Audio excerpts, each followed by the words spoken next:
Hey everybody, welcome back to another video. My name is Daniel Rogers, and I'm a minister for the North Broad Street Church of Christ in Albertville, Alabama.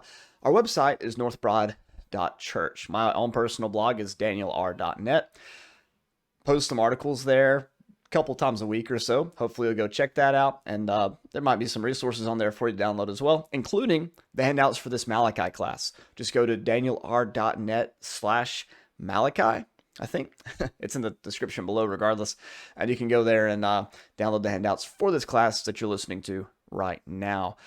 By the way, hey, subscribe to YouTube if you can. I haven't really said that much, but we're at like 956 subscribers. We need 1,000 to monetize, plus a couple other things that I haven't hit yet. But hey, 1,000 is a really cool milestone. So hit that subscribe button and see what happens. So Malachi, we're in Malachi chapter 4. We're looking at the last three verses of the book, 4, 5, and 6, I believe it is. And basically these verses say, first, you guys got to return to Moses, chapter 4. You got to return to Moses, verse 5. I'm going to send Elijah the prophet. He's going to turn the hearts of the children back to the fathers, and etc. And the reason he's going to do this is so a curse will not come on your land. That's Malachi 4, 4 through 6. Really interesting, really specific prophecy. It's specifically about Israel and Israel's judgment, right? At least that's what it seems like to me, especially given the greater context of Malachi going all the way back to chapter 1 and reading through. It's about Israel, her temple, her priesthood, the corruption of those things, her not keeping the covenant, and her judgment. One of the key figures that would appear before that judgment would be, of course, John the Baptist, Elijah. Now, of course, I say John the Baptist, and you go, well, how do we know it's John the Baptist? Well, there's a couple reasons why we believe this messenger character, this Elijah character, is John the Baptist. One is because, and really the only one we're going to be focusing on in this, is because virtually every gospel account says that this messenger is, well, John the Baptist. For example, you look at the book of Matthew. You go to Matthew chapter 11. Jesus is talking to some of his disciples about John, and he says, there's never been a guy born among women greater than John the Baptist. And he goes on to tell them that, hey, if you can handle it, that John the Baptist is the prophet Elijah. He is the messenger of Malachi chapter 3. Jesus reiterates the same thing a few chapters later in Matthew 17 on the Mount of Transfiguration. And the text specifically says, then the disciples understood that John was Elijah. At the beginning of Mark, for instance, the book of Mark quotes from Malachi. It meshes two prophecies together, Isaiah 40 verse 3 and Malachi chapter 3 and verse 1, to say that this John the Baptist character is not only the messenger of Malachi, Elijah, but he's also the voice of one crying in the wilderness from Isaiah 40 and verse 3. It'd really do you good to go read all of Isaiah 40 to see how important John the Baptist is to understanding the New Testament. And then we have what I said, Matthew, Mark, Luke. So in the book of Luke, chapter 1, Zechariah, John's daddy, he has a lot to say about John's ministry towards the very beginning of the chapter, and then again towards the very end of the chapter. You go and you look at some of his prophecies and predictions there in Luke chapter 1 and 2, just this little section before Jesus' birth. So it's the beginning of Luke 1, the end of Luke 2. He gives a lot of information about who John is. He quotes Isaiah 40 verse 3. He quotes Malachi 3, Malachi 4, and he says that Elijah, the arrival of this Elijah character, his son John, marked the redemption of Israel. He says that in one of his last prophecies. Mary, of course, expressed similar sentiments in her song that she gives there in the book of Luke. And then, of course, Moses and Elijah appear again in the book of Luke on the Mount of Transfiguration, and a very similar conversation ensues between Jesus and his disciples. John chapter 1 is a tricky one, though. You go to John chapter 1, and the people ask him three questions. Hey, are you the Messiah? Nope. Hey, are you the prophet? It's a reference to Deuteronomy 18. Nope. Hey, are you Elijah? Nope. And some people go, well, wait a minute. Why is he saying he's not Elijah here, but Jesus says he is Elijah there? I think the distinction is he literally Elijah? Is he Elijah reincarnate, right? Or maybe he's Elijah just brought back down out of the whirlwind, you know? So it could be the assumption there.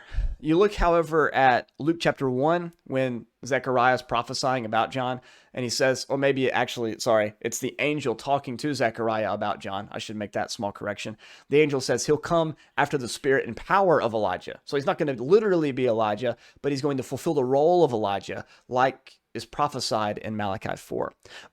You might be a little confused by this language. Well, if he's going to come in the spirit and power of Elijah, why didn't Malachi 4 just say the spirit and power of Elijah? But we have the same problem when we read messianic passages, messianic prophecies concerning the role of Jesus in the eternal kingdom. You look at Hosea chapter 3, for instance. It's not a descendant of David would sit on the kingdom, or would sit on the king. It would be David himself, right, would sit on the throne in the kingdom. And so we're familiar with this already talking about Jesus, because Jesus is often referred to as David.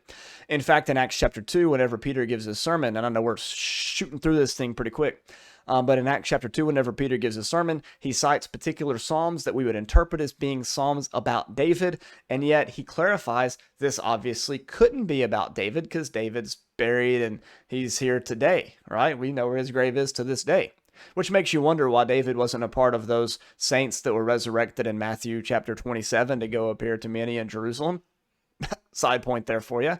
But anyways, he says this really wasn't about David. This was really about Jesus. Jesus is the ultimate David, just as John the Baptist is the ultimate Elijah. So that's about that there. But notice the nature of John the Baptist's ministry. If you look at the end of Malachi 4, it's so that the curse would not come upon the land. This takes us back to the Torah, right? First 5 books of the law, first 5 books of the Old Testament, which constitute the law. You have the 613 laws and all these different things about you do this, you get to stay in the land. You don't do that, you're going to get kicked out of the land, right? You go do that over there, God's going to spew you out of the land that way. He's going to strike you with a curse.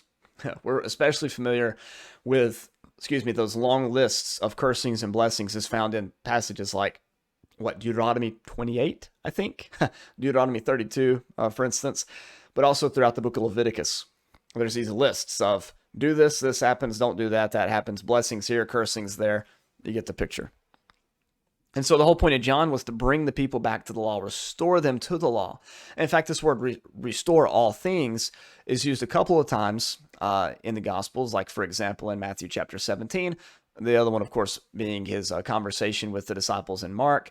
Well, I thought Elijah was going to come to restore all things. This is the word that pops up in Peter's sermon in Acts chapter 3, the restoration of all things, the apokatastasis, right? So they think that it's going to be John that's going to bring about this restoration of Israel, or rather this Elijah character that's going to bring about the restoration of Israel. And one of the things that he was to do, as we see in Malachi 4, was to bring the people back to the law, right? So it's fascinating character, often overlooked, regrettably overlooked. But if we dig a little bit more into it, like we're going to do next week, then I hope you'll really enjoy John and all he has to offer us. But what I've done here is I've given you like a gajillion passages from the New Testament. The first 2 chapters of Luke, Matthew 17, Mark chapter 9. Okay. There's also a passage in Luke. It slips my mind now. And then a few other texts I've just briefly mentioned. Go read those and go read the introductions to the gospel accounts where John the Baptist's ministry is retold. And then next week, and read Isaiah chapter 40, a lot of homework. Then next week when we come back, we can work through some of that a little bit more systematically. We can break some of those passages down. I'll pull up the side-by-side view of the text so we can look at each of those and really get a grasp of who John the Baptist is, right? Shorter video here, but I hope you'll appreciate what we've done. And I hope you'll take the time to go back and look up some of those references I've sort of spat at you so that you can begin to digest those before our video next week. Hey, I hope you have a great day. May God bless you in all that you do.